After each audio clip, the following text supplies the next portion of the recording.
No nosso Café com Fé de hoje, nós iremos estudar sobre as histórias de Mical. Mical foi a primeira esposa do rei Davi e hoje nós iremos compreender a importância de existir muito mais do que amor em um relacionamento. Compreensão, cumplicidade, coisas que acabam fortalecendo ou fragilizando uma união. E nós vemos isso muito claramente na história de Mical em seu casamento com o rei Davi. Bom dia, bom dia, bom dia! Seja muito bem-vinda. Que a graça e a paz do nosso Senhor Jesus esteja conosco neste dia. Hoje é quinta-feira, dia 19 de janeiro de 2023. E eu sou muito grata a Deus pela oportunidade e por tê-la aqui para junto começar este dia que para mim é tão especial. Hoje é o meu aniversário e eu não poderia estar mais feliz e mais grata a Deus pela oportunidade de estar aqui. Provavelmente aquilo de mais importante que Deus poderia estar fazendo pela minha vida, me permitindo compartilhar com vocês, com cada uma de vocês, um pouco da minha jornada, um pouco da minha história e como tudo aquilo que eu vivi teve um propósito, teve um motivo, não foi em vão e hoje eu posso compartilhar de tudo aquilo que o Senhor Deus fez e tem feito na minha vida. Então, através de mim, a palavra do Senhor tem chegado aí na sua casa e que eu possa ser cada vez mais canal de bênçãos na sua vida. É o meu desejo hoje, no dia do meu aniversário. Então, já pega o seu cafezinho, pega a sua Bíblia. Vamos estudar sobre a história de Mical.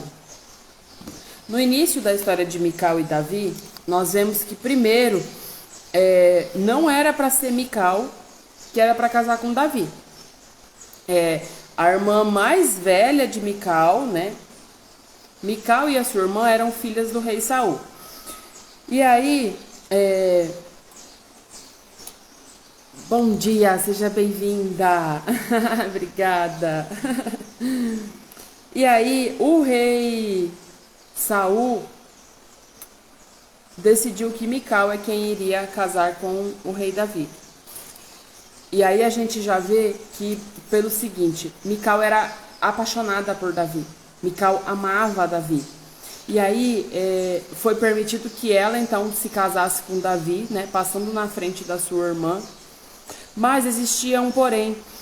Mical e Davi tinham fés diferentes, acreditavam em coisas diferentes.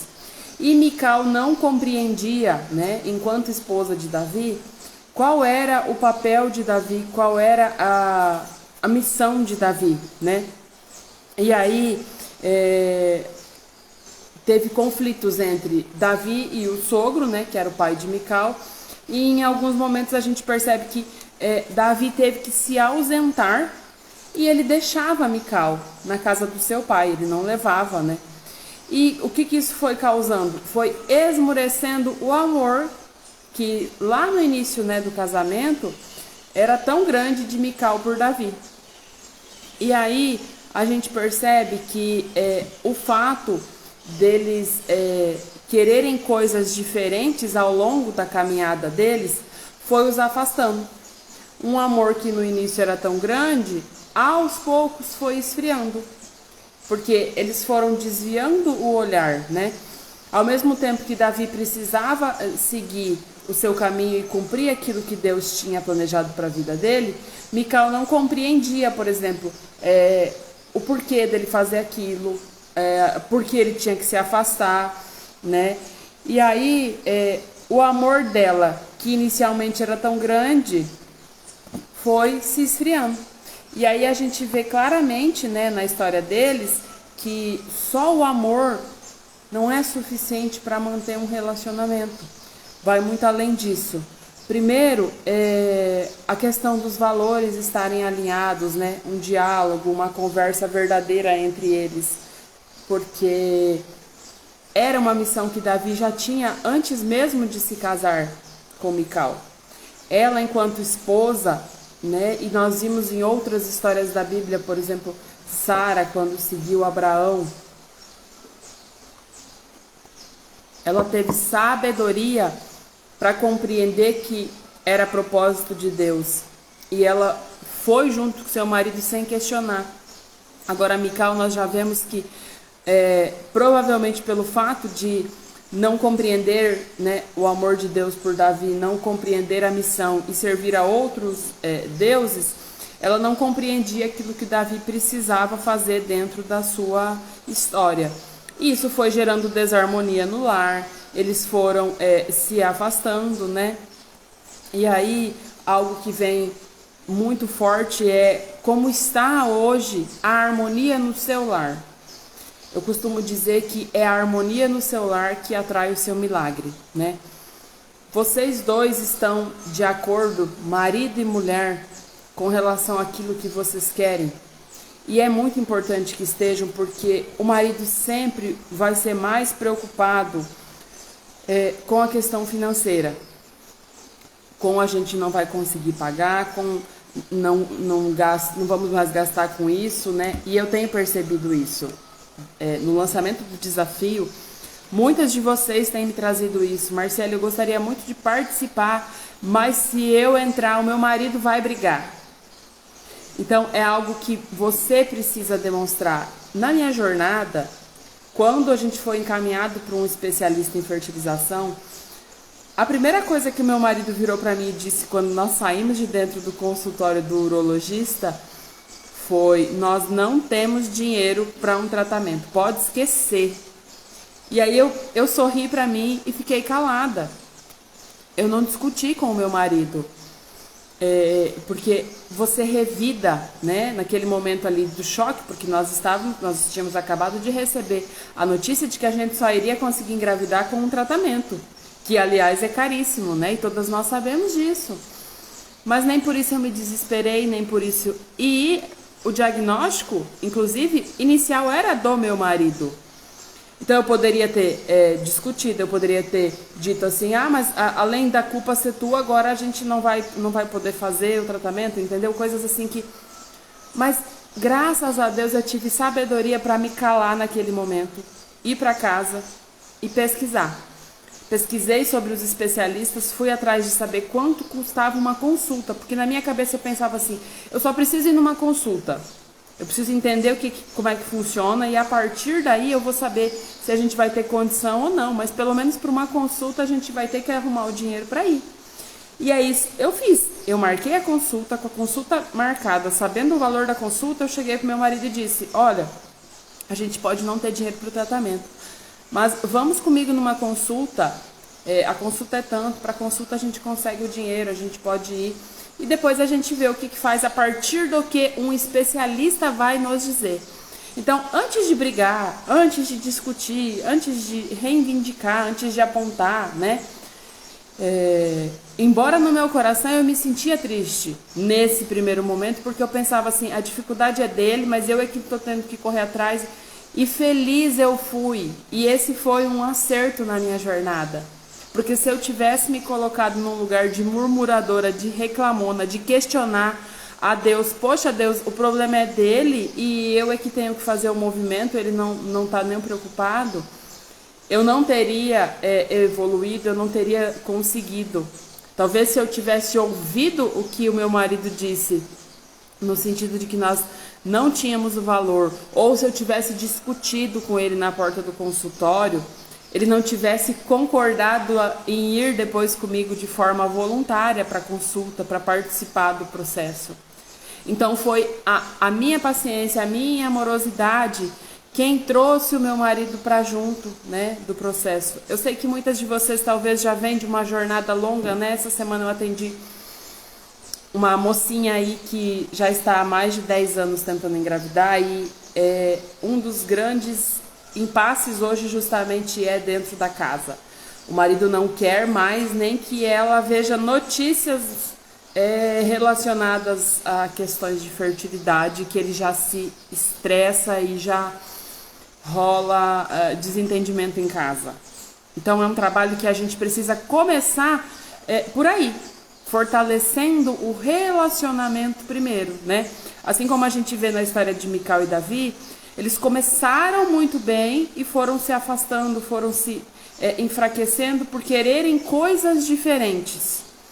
E aí, na jornada de tentante, é muito importante para quem é casada. Para quem vai fazer produção independente, você vai ter que resolver isso com você mesma. Talvez seja mais tranquilo em alguns quesitos, mas você vai esbarrar em outros, né? Mas nesse momento, especificamente para quem tem um companheiro, para quem tem uma pessoa com quem vai dividir ou está dividindo esta jornada, né, em busca de se tornarem pais, é muito importante trazer o companheiro para estar contigo na jornada. Ele vai ser o seu elo forte, ele vai ser a pessoa com quem você vai diretamente contar. Mas esse trazer tem que ser de forma natural, tem que ser de forma harmoniosa, amorosa, precisa fluir. Ele não virá por obrigação, por necessidade, para atender uma vontade sua. Porque se ele vier assim, a sua carga ainda vai ser muito maior, porque você vai se sentir na necessidade de que as coisas deem certo. Você vai querer ter ainda mais o controle das coisas por medo de se frustrar e desagradar o seu marido e gerar um conflito no seu lar. Então não funciona dessa forma.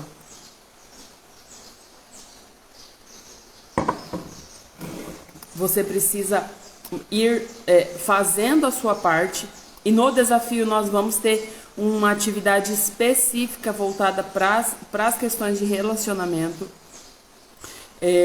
Baseada no que eu fiz, né? Mas o princípio de tudo é trazer o seu marido para junto de você através do seu movimento, do seu exemplo.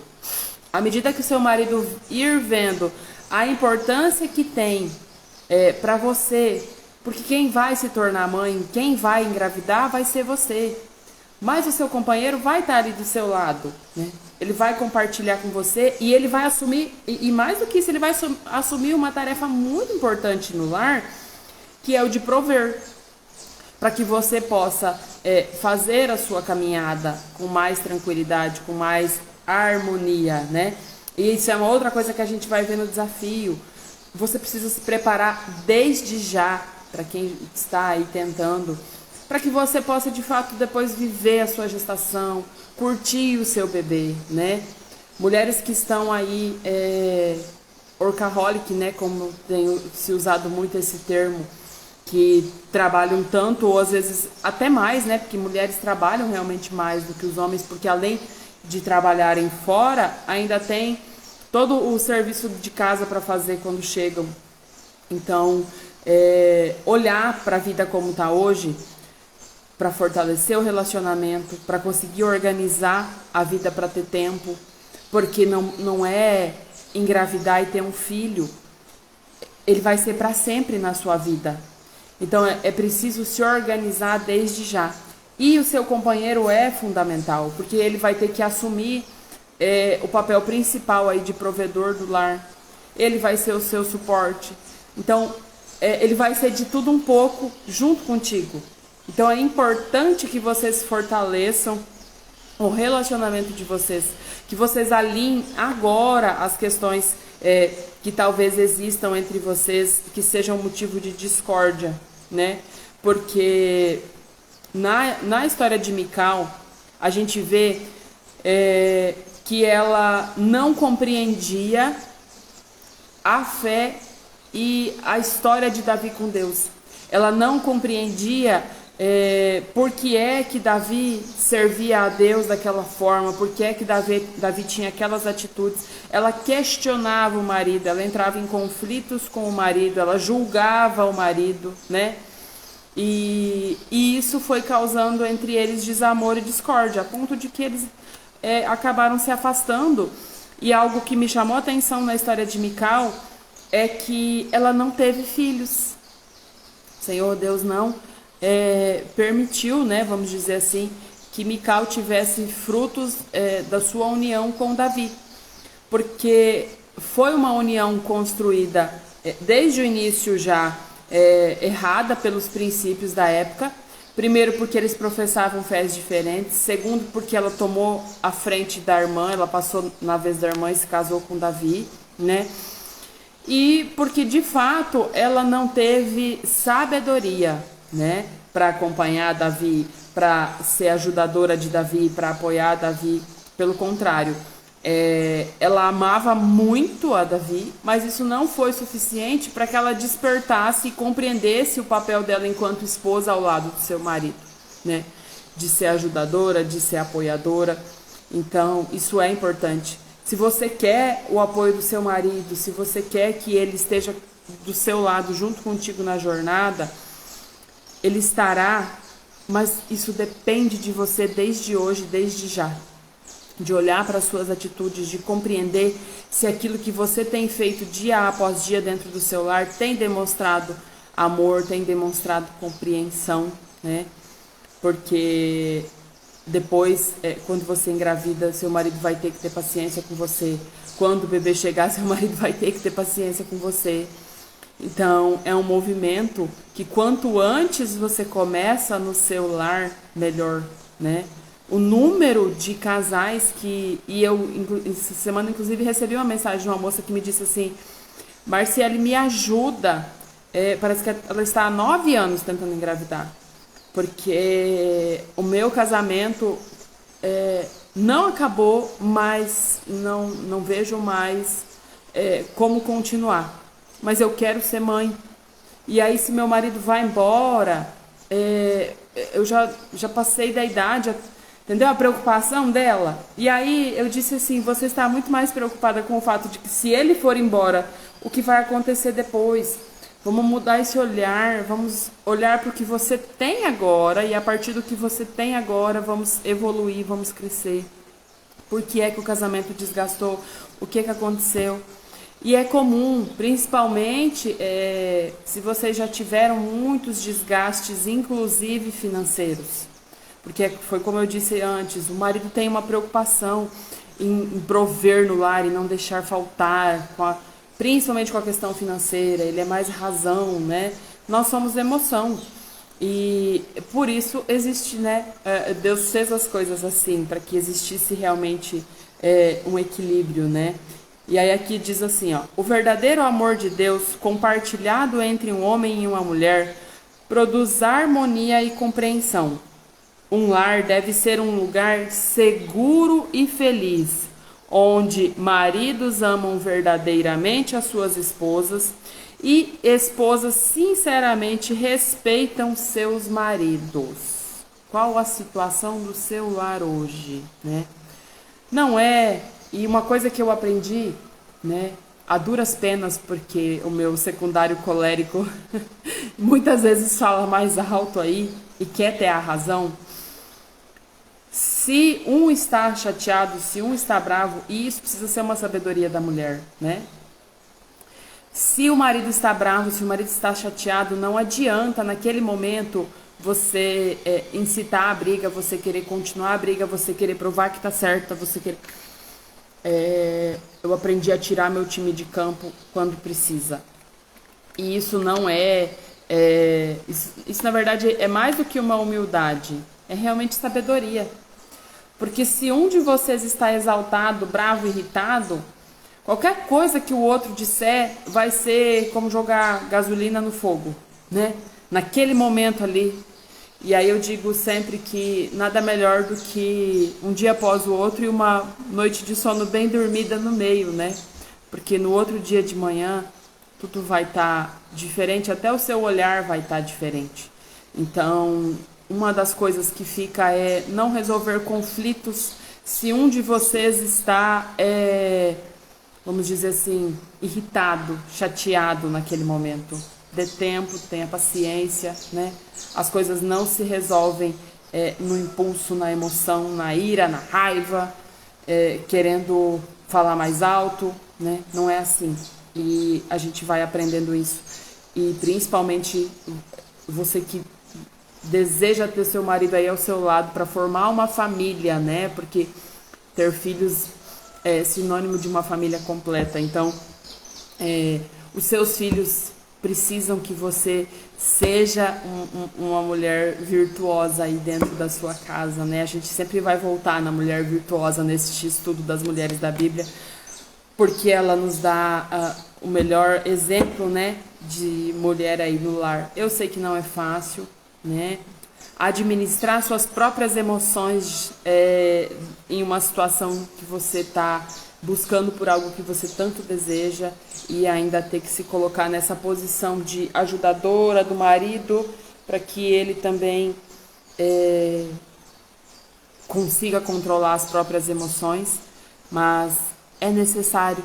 Quem engravida é você, mas o seu companheiro faz parte. 50% da responsabilidade por esse sucesso aí é dele, né? Então, quanto mais você tiver calma na alma, mais melhor vai ser para vocês, para o seu lar, para o seu bebê, né? Exato, inteligência emocional. Inteligência emocional, se fortalecer, se preparar. Esses dias me perguntaram, a Eline falou aqui, e é exatamente isso. Esses dias me perguntaram assim, alguma coisa relacionada a ser mãe de gêmeos, não vou lembrar exatamente agora a pergunta, mas no sentido assim, o que uma mulher que quer ser mãe de gêmeos precisa saber, o que ela precisa estudar, acho que foi isso. E aí eu respondi exatamente isso. Eu falei para ela assim, esquece esse monte de regras aí, de tem que isso e tem que aquilo, e vá cuidar da sua, de preparar o seu emocional e buscar ter inteligência e sabedoria emocional. Todo o resto a natureza vai se encarregar.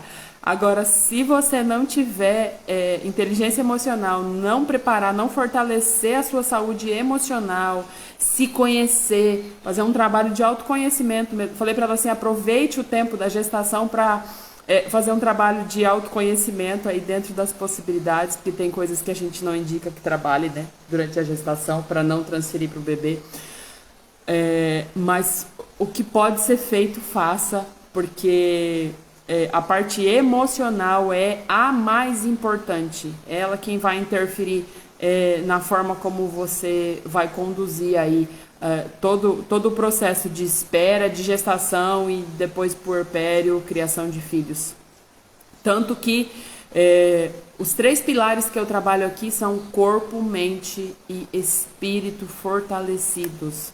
Não tem como uma coisa não está separada da outra, né?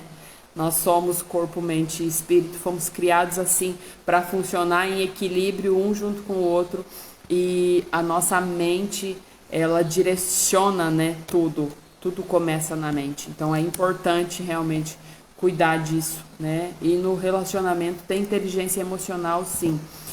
E se tiver difícil procurar ajuda, é para isso que nós existimos, os mentores, os psicólogos, os terapeutas, né? Tem N opções aí. Busque uma ajuda confiável, uma ajuda que de fato possa te auxiliar, né? Não fique nadando contra a corrente, não. Porque se vocês ficam fazendo cabo de guerra, o bebê de vocês lá de cima fica esperando vocês se resolverem para poder vir, né? Então é isso. Vamos orar? Senhor, meu Deus e meu Pai, chego em Tua presença para Te louvar e agradecer, Senhor Deus, pela oportunidade de estar aqui mais um dia, Pai. Agradecer por mais um ano de vida e por poder compartilhar, Senhor Deus, de tudo aquilo que o Senhor tem feito na minha vida. Te peço que nos perdoe por todos os pecados, por todas as vezes, Senhor Deus, em que queremos ter a razão, não conseguimos compreender quando é o momento, Senhor, de recuar. Que o Senhor possa colocar mansidão, doçura em nossos corações, ó Pai. Que a gente compreenda que as coisas se resolvem com inteligência, com sabedoria. Não é falando mais alto, não é querendo ter a razão, mas demonstrando, Senhor Deus, com amor. Nos dê inteligência emocional para que a gente possa conduzir o nosso relacionamento, o nosso casamento, Senhor Deus, o nosso lar. Até no lugar onde a gente trabalha, com os nossos chefes, para quem tem, Senhor Deus, que a gente possa saber lidar, Senhor, com todas as pessoas com as quais nós convivemos de forma sábia, de forma amorosa, Senhor, e que tudo possa fluir aí de forma mais tranquila e mais suave na nossa caminhada. Te peço que nos abençoe nesse dia, aonde essa palavra chegar, em todos os lares, que todas as futuras mamães sejam abençoadas, todas aquelas que nos acompanham todas as manhãs, Senhor Deus, abençoe a vida de cada uma delas, abençoe seu lar, proteja e guarde, Senhor, de todo mal. Em nome de Jesus, amém. Que a graça e a paz do nosso Senhor Jesus esteja conosco. Abençoada seja a nossa quinta-feira. Muito obrigado.